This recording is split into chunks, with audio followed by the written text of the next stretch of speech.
Guys, Lotus pressure washer.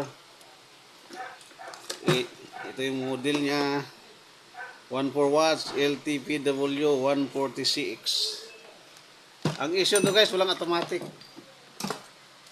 Check natin kung ano ang kanyang sanhit. Ayaw niya mag-automatic, hindi siya humihinto. Oh,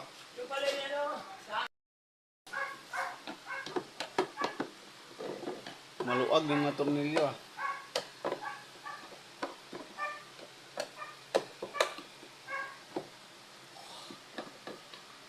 Ibang tornilyo guys ay maluluag na. Siguro tinangkang gawin, hindi na magawa.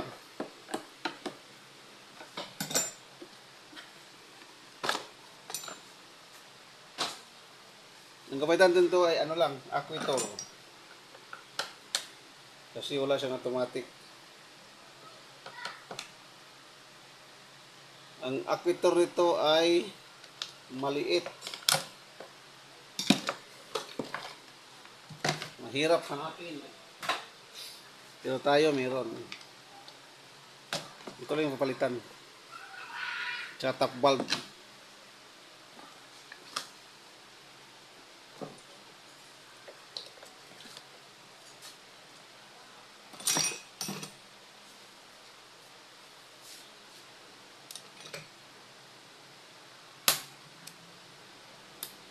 Gamit lang ng panundot. Yan.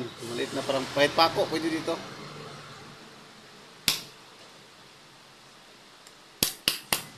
Yan. Maliit na rin. Dito sundutin. Bago mo itong Lotus na ito. Di ba na Whirlpool, oh. Pagkakuha ng lock. Angat to. Yan. Ito palitan saka ito.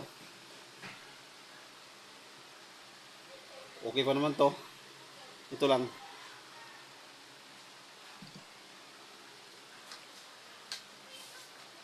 Kuha tayo yung pyesa.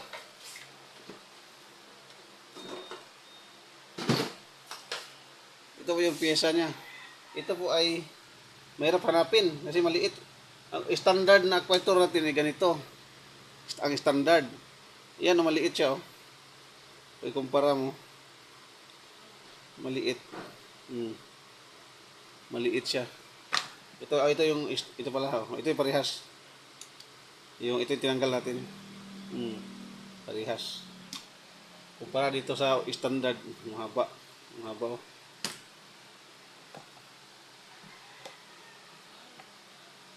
Ilagay ang top valve spring sa taas.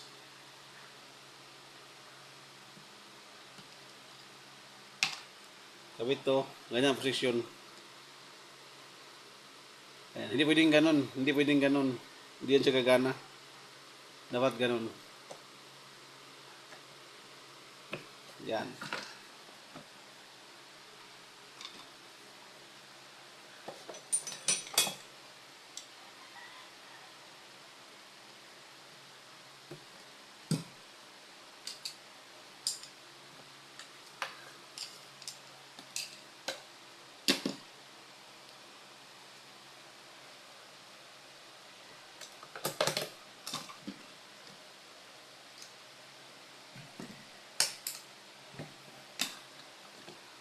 Balik yung automatic.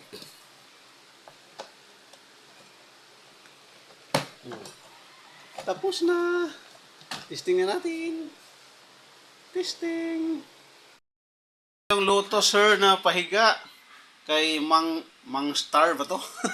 Hindi ko maintindihan yung messenger mo, parang Mang Star. Yan.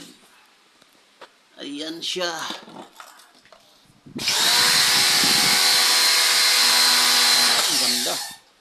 Ganda pa ng buga niya.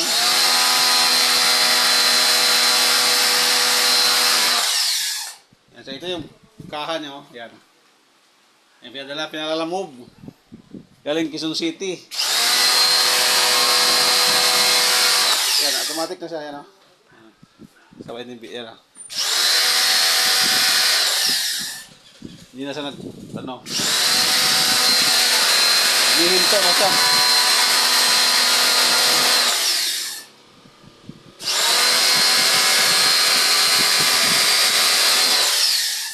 humihinto na siya. Yan, bitawan ko na yan, oh. Bitawan ko na. Yan. Hinto na siya. Hindi siya kugak-kugak.